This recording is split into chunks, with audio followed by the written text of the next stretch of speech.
Hi everybody, I'm Dusty. I'm from Discovery Lab in Tulsa, Oklahoma, and I'm here today to do an experiment with you guys.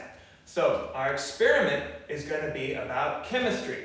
So for those of you guys who don't know, chemistry is a branch of science where we study how different things would interact to create matter, how we can then recombine them and make new things. So if you want to do my experiment, you're going to need to grab a few supplies.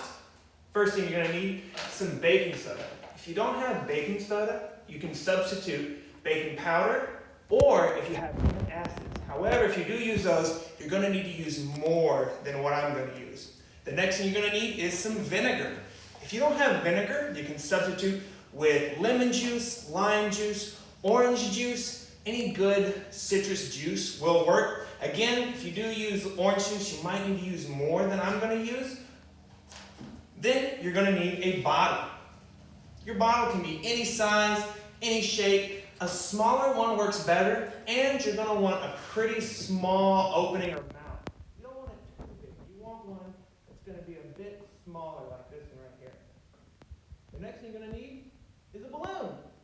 It can be any size or shape. Just make certain that it is whole and doesn't have any little punctures or anything in it. Then you're going to want to have a baggie. Now, I can use a sandwich baggie, a snack baggie, doesn't matter the size or shape. Just make certain that it doesn't have any holes in it. It needs to be airtight, and make sure you get one that you don't mind throwing away whenever we're done. Then, you're also going to need some paper towel. If you don't have paper towel, you could use toilet tissue, you could use tissue paper, just nice thin paper. That'll work fine. You're also going to want a funnel to help us move things. If you don't have a funnel, you can make a funnel by taking a piece of paper and rolling it to a cone with a little hole underneath it. So that way you can use that. I'm also going to keep a towel around because it might get a little bit messy and I won't be able to clean stuff up.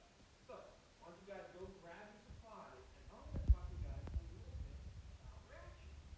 So how many of you guys have ever heard the word reaction? Not a lot of you guys have. But what does reaction mean? Well, a reaction is what happens as a consequence or an effect of one action. So, for instance, if I hit the first domino in a row of dominoes, the reaction is that it'll knock the next one, and the next one, and the next one, and the next one on down the road. In science, we can classify reactions in two ways. You can have a chemical change or a physical change. So, in a physical change, what I do is I change the shape, I change the status of it, the temperature of it. For instance, my paper right here. If I take this paper and I rip it like that, do I still have paper? Yeah, I still got paper. It's ripped up into two pieces. I take it and I crumple it all up. I've changed the shape of it now. It's going to fall. Or I could pull out a marker and I could write on it. Now it's colored different, but the chemicals that make up this paper have never stopped being paper. Similarly, if I take some water and I put it in the freezer, it will solidify and turn into ice. If I take that ice out of the freezer, it'll melt right back down to the water. It can go back and forth. So those are all physical changes. However, in a chemical change, I change the chemicals that actually make that matter up to make something new or different. So for us to go back to my paper right here. So let's suppose I take my paper right here, and instead of wadding it, I light it on fire. Now, my paper is slowly turning into not paper. Instead, it's turning into flame, it's turning into smoke, it's turning into ashes. So as my paper burns, the chemicals inside the paper are being converted into this energy, this light, this heat. And you can see I have all this smoke coming off of it. I'm going to have nothing but some gray ash left over. But then you guys will see I don't have any paper left anymore. All I have left is ashes, dry, dusty ashes. I've changed the chemicals inside my paper into flame, smoke, and ashes. And I can't put that in the freezer and freeze it back down into paper. So, hopefully you guys have grabbed your supplies and you're ready to do our experiment. Alright, so what you're going to do is you are going to grab your bottle. I'm going to be using this guy right here so it's real easy for y'all to see. Next, you're going to grab your baking soda. So if you didn't have baking soda, remember, you could use baking powder or you could use antacids. And if you're using those, you want to double up. You want to use twice as much. Then you're going to grab your vinegar. And remember, if you don't have vinegar, if you don't have regular vinegar, you can use apple cider vinegar, you can use lemon juice, lime juice, or orange juice will work to get a pinch if you don't have that. But if you do use orange juice, you probably want to use twice as much. You're going to grab your balloon, and you're going to grab your funnel. Remember, if you don't have a funnel, you can make a cone out of paper to use it. So, take your balloon, and if you have trouble with this, maybe have a bigger person or a friend or someone help you. Stretch your balloon over the top of your funnel, like so. So it's on there nice and tight. Now, I'm going to put a spoonful of baking soda, a nice big hefty spoonful, into my balloon. And I'm going to kind of shake it down right there until my balloon is just about full of my baking soda. Then I'm going to pull it off right there. Now, I have got a balloon full of baking soda. Set that down right there. Then I'm going to go to my bottom. I'm going to pour about a half cup of vinegar in here. I've got it already measured out right here. If you guys don't get exactly a half cup, don't worry. It's okay. Pour that into my bottle. All right. Now this next part can be a little bit tricky. What you want to do is you want to put your balloon over the top of your bottle without dropping the baking soda in. So what I like to do is I like to get two hands and really get it nice wide and open, and then keep the baking soda tilted down so it doesn't get in the bottle yet. And now I've got this stretched tight over the top where it's nice and airtight. All right, so yours should look a little bit something like this. If it doesn't look like this, that's all right. Mine's different than yours. I'm going to show you sort of what yours might look like on this bottle. Your balloon will be hanging down like that, your vinegar will be inside, and your baking soda is inside your balloon. All right, you guys ready to set this off? All right, now use one hand to hold onto your bottle, and use the other hand to grab the top of your balloon. And as quickly as you can, try and dump all that baking soda into your vinegar, like so. Shake it down right there, and we'll notice a lot of things start happening. So what we're going to do is we're going to investigate, and we're going to see what all we can see. So the first thing I'm going to do is I'm going to use my eyes. What do I notice happening?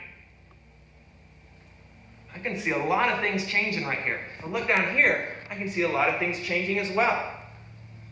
I'm going to use my ears. I'm going to hold this up close. Ooh, I hear some things happening. Do you guys hear anything happening with yours? Now, I'm going to use my nose. Do I smell anything? I don't smell anything. Maybe you guys do. Now, I'm also going to use my hands to feel. Feel the bottom of your bottle. Feel the sides of it. Does anything feel different to you? All right. So, what do you guys think? Did we just do a chemical change, or did we do a physical change? Well, guess what? We actually did a little bit of both. The first thing we did whenever we added our baking soda and vinegar is we did a chemical change. We created brand new chemicals. My baking soda and vinegar created a gas known as carbon dioxide, CO2. That's also the gas you guys breathe out whenever you breathe. Gases take up more space than liquids, like my vinegar, or solids, like my baking soda, because they bounce around a lot more. Now, because they bounce around a lot more and take up space, they have inflated my balloon a lot. So if I can take my balloon off nice and gentle like this, I've actually got a balloon full of pure carbon dioxide, or CO2, right there in that balloon. Now, how many of you guys thought that the balloon rising was a physical change? You're right. My balloon is still a balloon. Even though inside of it's CO2, my balloon hasn't changed. It's still a balloon. So this guy hasn't changed. What's inside him has changed, but he is still the same. He got bigger or inflated because I added things to him, but he is still a balloon. Now, how many of you guys felt something different whenever you held the bottle? Did it feel hot? Did it feel cold? You probably felt it get colder. That's because this reaction is an example of an endothermic reaction. Now, in an endothermic reaction, that means that it actually gets colder. Things like fire get hot when they make reactions. That's because they release energy. However, in an endothermic, like indoors, it means that the heat goes inside. It has to suck in heat energy in order to make that reaction. You also probably saw a lot of bubbling and fizzing going on in here. That's because we were making those CO2 bubbles inside this liquid. Did it look like something you've drank before? Has anyone ever had a soda pop and really looked at the bubbles? Those bubbles inside your soda are actually the same gas in here, carbon dioxide. That's why it's called carbonation, or a carbonated drink. Now, this right here doesn't have sugar or flavoring in it, so it's not gonna taste like a soda. The bubbles are the only thing that's the same. All right, you guys ready for another version of this experiment? So what I'm gonna do is I'm gonna set the guy aside. Now, I'm gonna grab my baggie right here. So I'm gonna take my baggie, set it down, then I'm gonna grab a paper towel. Try and get just one nice one, doesn't have any holes in it, you don't want it to leak yet. Then I'm gonna take and get another scoop of my baking soda. And I'm gonna lay it down right in the middle of my paper towel. And then I'm just gonna kind of gather it up nice and neat. You don't have to make it too funky. Just kind of got it gathered up here. So you can see I've got it all gathered up inside this paper towel right here. Set that guy down to the side. Now, I'm gonna take my baggie, and be very careful with this. You don't want to spill, because I don't know if you guys have ever got vinegar all over the place. It doesn't smell great, so you don't want to make a mess. So I'm gonna take and I'm gonna open my bag and try not to rip it. I am going to pour my vinegar inside my bag. Hold it down on the table if you need to make certain. All right, so my vinegar is inside my bag. Now, whenever I did this one, my balloon kept all the air from escaping. For this one right here, I don't want any of my air to escape. So that's why I have isolated or kept apart by using this paper towel. My reaction isn't going to start until the vinegar actually gets through my paper towel. Now, you have to be extra quick with this one to make certain you do it right. Whenever we do this, we want to zip it really tight. So whenever we're zipping, I like to start from one end and zip it, and then go back to the other end to make certain I got the corner zipped. And then my bag is watertight and it doesn't leak. You don't want any leaks, guys. So if you need someone to help you with this, have someone help you. And you've got a few seconds to get it done, but you want to be as quick as possible. All right, you guys ready? So I've got my baggie of vinegar. I've got my baking soda wrapped up. I'm going to set it in right here and zip it up tight. And I'm going to give it a little shake right here just to mix all that baking soda and vinegar really well together. And oh man, see how it's swelling up really big? Oh my gosh. Look at how that thing's getting bigger and bigger and bigger. We're making that carbon dioxide, it's converting into a gas. And oh man, that one's swollen up huge. And as it converts from that liquid and that solid, remember, gases take up more room, more space, because they have more energy. They want to bounce off. Whoa! Oof, mine burst. Did you guys burst too? Well, make sure you be careful with it and try not to get any messes anywhere. That's why we keep a towel around so we can wipe things down. Definitely don't want to make any messes. So, how many of you guys thought that was pretty fun? How many of you guys were really worried that yours was going to explode all over the place? Did anybody's explode all over the place? What do you think? Was it more funny or more scary? Well, that's all right. So, how many of you guys enjoyed doing this experiment with me? I hope you guys did. I like doing this experiment a lot. I want to know, what are some thoughts you guys have on this experiment? How could you make it different? Could you make it bigger? Could you make it better? I have an idea for you guys. If you want to do this differently at home, you'll need a scale. So, my idea for you guys is, if you have a small scale like this, a little kitchen scale, weigh your equipment before you do the experiment and then after. Do you think it's going to weigh more or less? Did we lose weight because I made air? Or did it get heavier and gain weight because my balloon swelled up? What do you guys think? More? Less? Or maybe it'll weigh the same? That's a way you can take and expand this experiment at home. All right, do you guys want to see me do it? Oh, I bet so. So I'm going to grab one more balloon. I'm going to put it over my funnel, get one more scoop, dump it in right there. So, you guys remember those 3 states of matter I was talking about? Solid, liquid, and gas? Now, the way that those work is, as we change states of matter, we add energy. As we add energy, the particles, or the little parts of matter, they move around more. How many of you guys have ever boiled water? Maybe for making macaroni and cheese, maybe for making mashed potatoes, maybe for making tea. Whenever you add that heat energy to your water, it starts to move around a lot, and it turns to steam, and that steam goes up and everywhere.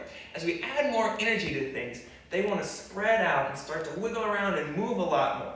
As we take away energy, or as we cool them down, they want to shrink down in closer and closer and closer and closer. So they go from gas all over the place to liquid to solid rock right there in the middle, like ice. All right, so what I'm going to do is I'm going to turn on my scale. I'm going to set up my experiment. Then I'm going to set my bottle on top. And let's see, how much does this weigh? Let's put it in grams. It says it weighs 171 grams. So what do you guys think? Is it going to weigh more, less, or the same after I do my experiment? Let's see. All right, so 171. So I'm going to grab it, flip it up, and shake it down, and then I'm going to let it go. My balloon's getting bigger and bigger and bigger.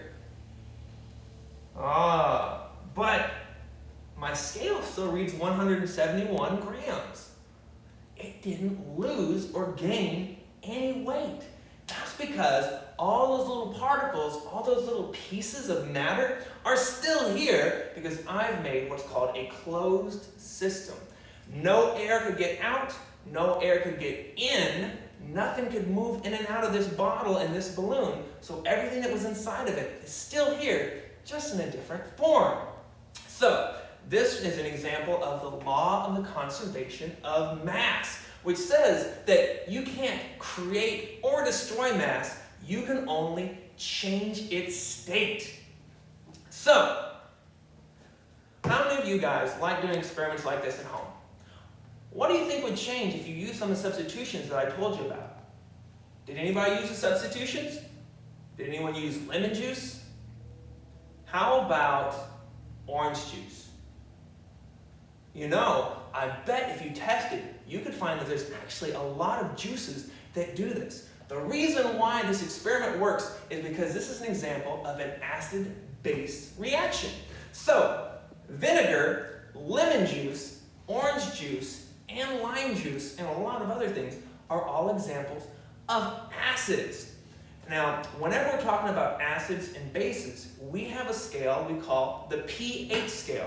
It runs from 14 to 1. Down at the very bottom on 1 is what we call our acids. So the closer something is to 1, the more acidic it is. So all the way down at 1, we have things like battery acid, stomach acid. Have you guys ever heard of any other acids? I'll bet you have. So as we go closer and closer and closer to 7, our acids actually get weaker and weaker and weaker. That's because 7 is right in the middle, and it's called neutral. Neutral means it's not acid, not base. Have you heard that word neutral before? Maybe you have. Maybe you've heard of it whenever you're talking about a car. If it's not in drive and it's not in reverse, it could be in neutral. If you're not for one or the other, you're neutral. So, pure water is neutral. Now as we go up, we get more and more basic. We have stronger bases. Now, a lot of things that we consider bases are cleaners and soaps. If you've ever heard of ammonia, that's a base. Baking soda, we can use to clean. We can also use washing soda or detergents, and those are generally bases as well. That's because a lot of our food is acidic. Did you guys know that?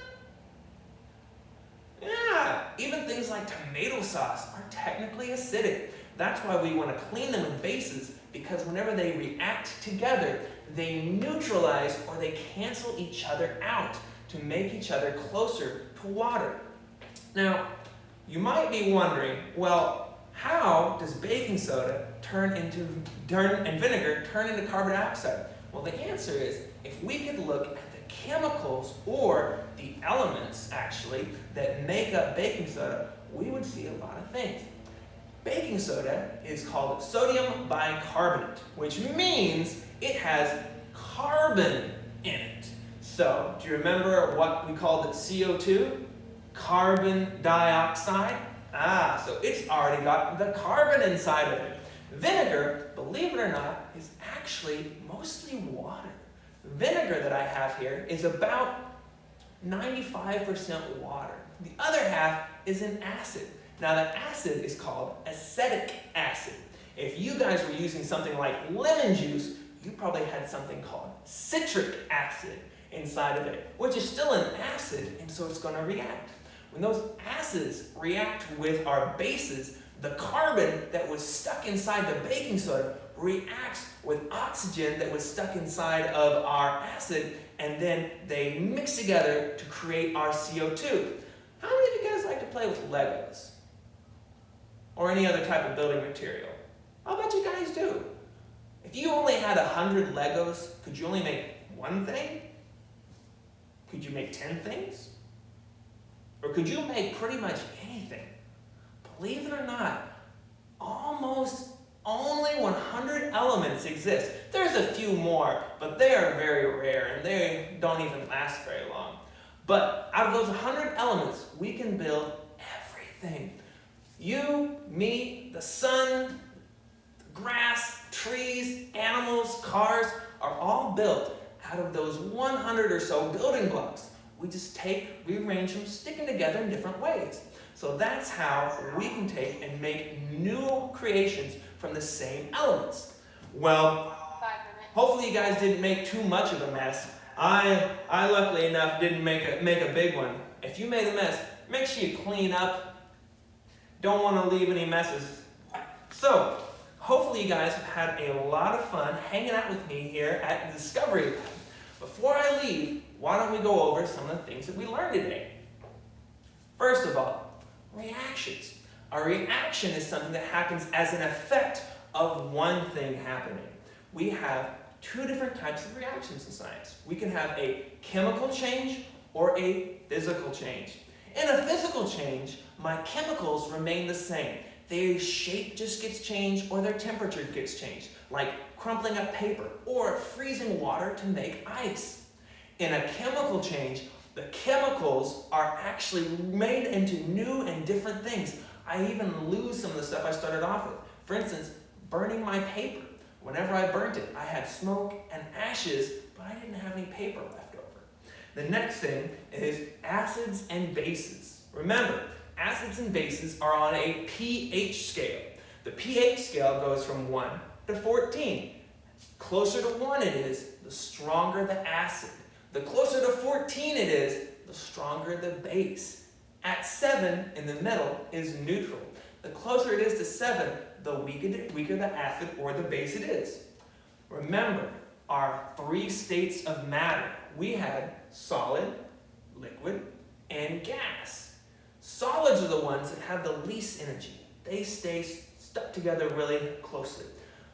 Liquids, like water, can move a little bit more. Gases, when they have all the energy, they're bouncing and moving all through the air and everything. Remember, our law of conservation of matter. We can't make or destroy matter. We can only change the way it's put together. Just like breaking apart Legos and sticking them together in new and different ways. Well, all right, guys. Thank you guys so much for hanging out with me. I look forward to seeing you guys next week. We'll have a whole new experiment for you guys to try. I've been Mr. Dusty at Discovery Lab in Tulsa, Oklahoma, and I look forward to seeing you guys again.